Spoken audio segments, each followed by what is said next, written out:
काव्य आणि पारद दादासाठी मला खरंच खूप खूप आनंद झाला. पण मला तुझी जास्त काळजी आहे.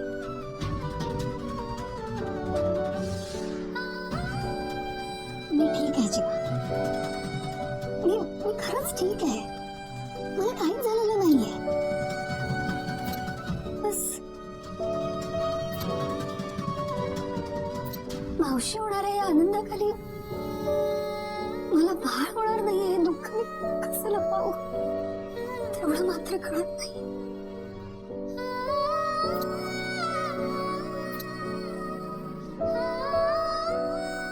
आपलं बाळ हवंय ना ते. आपलं बाळ यायला हवंय.